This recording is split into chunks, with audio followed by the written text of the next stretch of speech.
he's got perspective, he's got insight. Like today, he presented to the team, and so different guys on different days will present some things, and so he was one that went today. He and Ken both did. We talked about tackling, breaking tackles, and just perspective, examples, teaching. And so when you have that kind of like excellent world-class level teaching, you know it gets through. And so over and over, and that's why even this year added him into some of the team presentations just because of that. Dan, when you guys were in the midst of kind of deciding the running back room, obviously Brian was its own situation, but did you look at the guys that were coming back along with Bill and go, this could work? Like, it may be different. We won't have a bell cow, but this could work if we want to go down that road. And did that make it easier to kind of pull the trigger on Brian? Yeah, I think because you also had Austin into that space as well. And so which guys could you feature into the different spots? And we're comfortable doing that, David, about, whether it's on offense or defense, that's a fine, but we're good. But what it does push you towards is what's the things that somebody can do best. And we felt they were complementary in their own ways. And I love how Bill's continuing to progress. And then there's like a consistency side with Chris, with Jeremy, that also feeds into him too. I wish I could explain their support of one another and how they get better and grow. But having proof and examples of that from those, three, and including, Austin from the training camp, yeah, that definitely gave us vision. This is a talented group. I knew it was going to be a good group going into camp. We felt that would be one of the more competitive ones there, and tight end or two offensive line that speak to and the whole room was very competitive. You could feel the energy of man, this rep counts, this day counts. I'm sure you've already been asked 700 questions about the Hail Mary. I just wondered what's going through your mind as you see the ball in the air, and the likelihood of this working is very small. What's going through? Yes, I would say, and one, I don't mind the question. It was one of the most fun chapters of last year. It is last year's story. It's not this year's.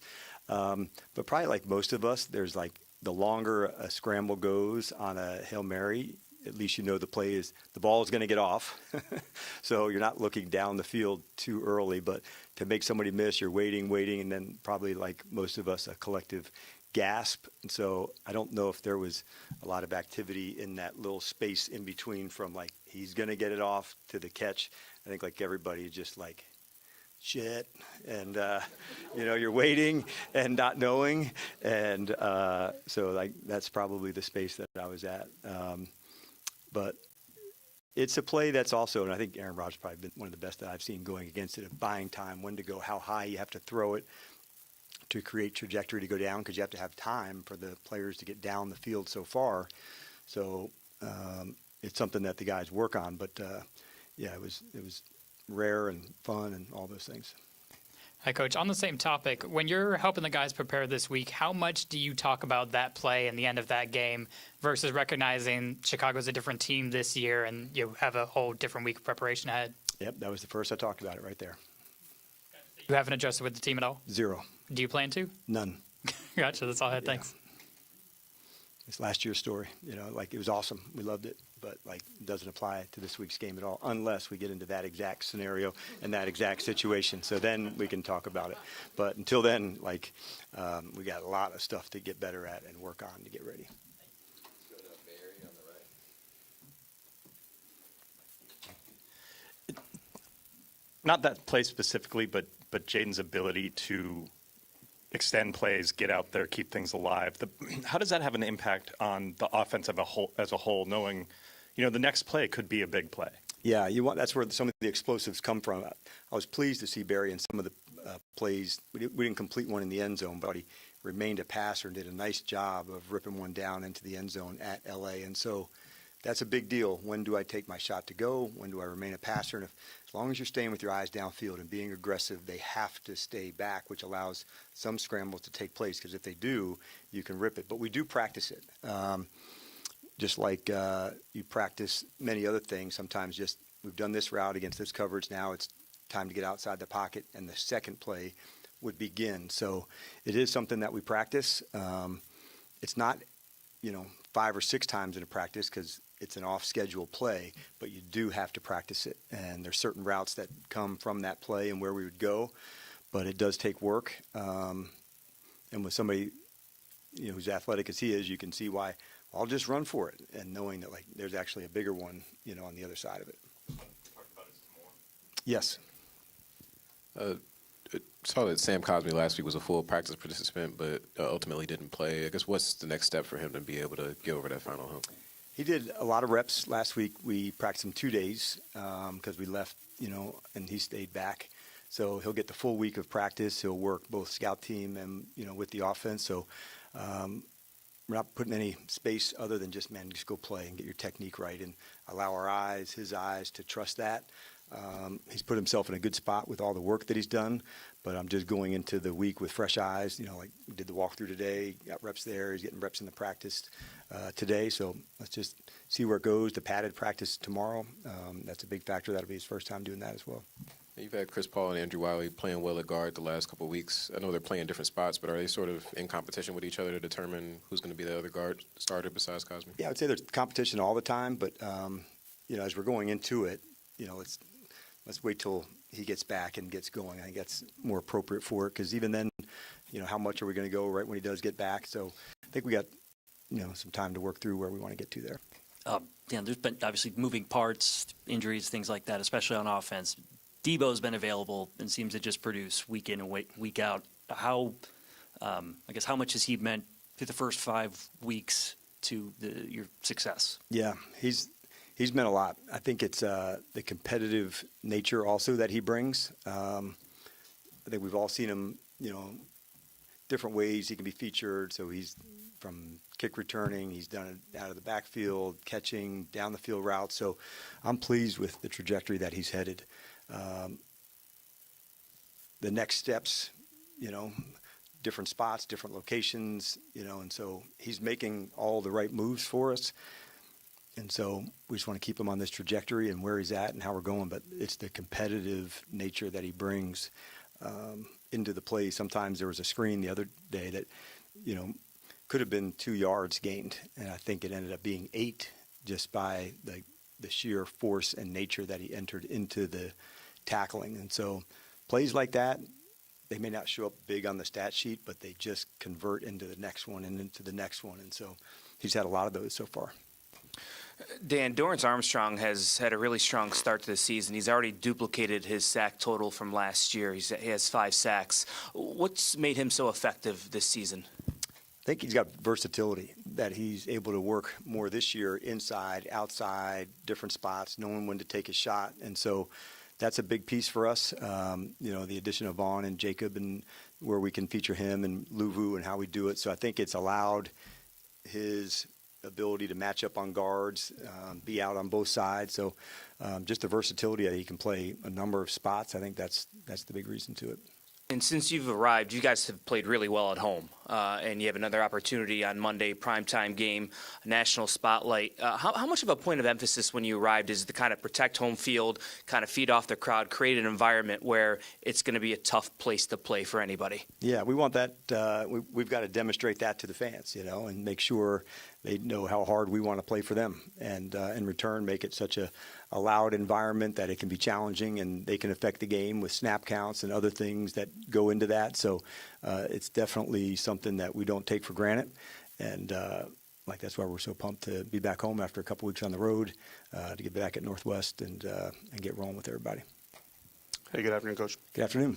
You guys have the best running attack in the NFL right now, yet your third down percentage is, I think, probably not as high as you would like it to be. How do those two things kind of marry to each other, and what is it going to take from your offense to get that number higher? Yeah, 2 things I think we're still digging in on, like most things. Are still trying to get better at, some of our pre-snap fouls. We've had some of those that knock us into some longer ones. And the third downs, as you referenced, to say, how many of these can be smaller and closer, as opposed to ones that have more time and distance onto them. So they do tie together.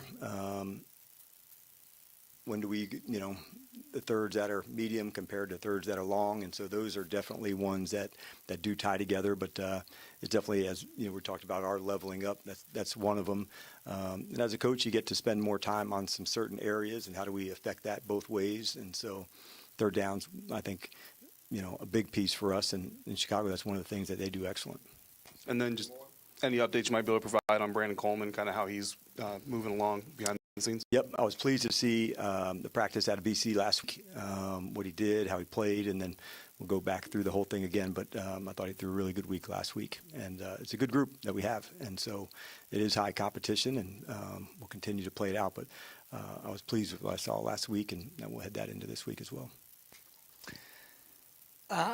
When it comes to preparing for an opponent, how much do you see the importance of focusing on playing to your own strengths or maybe avoiding what you see as your team's weaknesses as opposed to maybe avoiding or containing your opponent's strengths or trying to exploit what you see as their weaknesses? Yeah, quite a bit.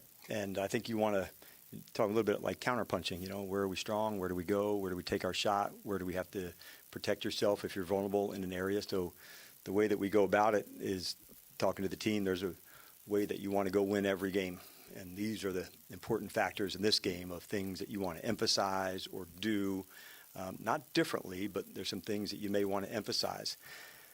My job as the head coach is to kind of interlock those with offense and defense and special teams and why field position would be so big and how can we, find an edge on a certain, play or side of the ball. And so I share that with the entire team as opposed to just the special teams group or just the offense. That way I want the whole team to feel connected, to how we have to go and play. So, yeah, it's a big piece of that. Where they're vulnerable, where you are, where you're strong, where the matchups are, it's a big piece of it. This game is part of a long stretch now where you've got no 1 o'clock Eastern time games, whole bunch in prime time. You've got your overseas trip. How does that affect or change, or maybe it doesn't, planning and preparation for the games? And can that be an advantage, a disadvantage? Does it not matter? Well, I think you want to stay consistent as much as you can for the players. And so if you have a longer week, I don't think you need to put in more into the game plan, like just, okay, you have an extra day to do more. So I want to stay consistent. So in like almost a 3-day block of a Wednesday, Thursday, Friday, installs, the teaching, the things that you emphasize. And so when it's a shorter week, like coming off a Monday, I'd still like to stay in that same block. This is what we're emphasizing this day, this day, this day to get ready. So a day or two extended in between, we just try to remain consistent. That way for the players, their learning, their preparation can stay consistent, where we don't throw more on them one week and less on them another week, man. Like, this is the process that we go about it. Now, the times change and the days may change, but as long as we have that space where we have like 3 days to put in the game plan, go through it, rehearse it, talk about it, get to the details of it, then we feel good. That includes a Thursday night where it's shorter or a Monday week where it could be longer. We still focus on the same set of installs and teachings to go through it. And I think that levels out over the course of a season where you're not giving one opponent too much emphasis, too much credit, or you can game plan too much, meaning every little thing that, can be too much for the players, or not giving a team the amount of credit that they deserve. So we try to stay consistent with all the opponents, saying this is how we go about it, and try to stay consistent with that. Dan, if I tell you there's a team that leads the league in rushing but is 28th in time of possession, can you explain how those teams things mesh? Because it seems they should be more in line, but not. Yeah, it would be. I think it's the whole factor of it. Like there's probably some games where we had too many long drives, defensively that we didn't like. So I think it all kind of, works in together as we're going. I still feel like there's plenty of areas for us to improve upon.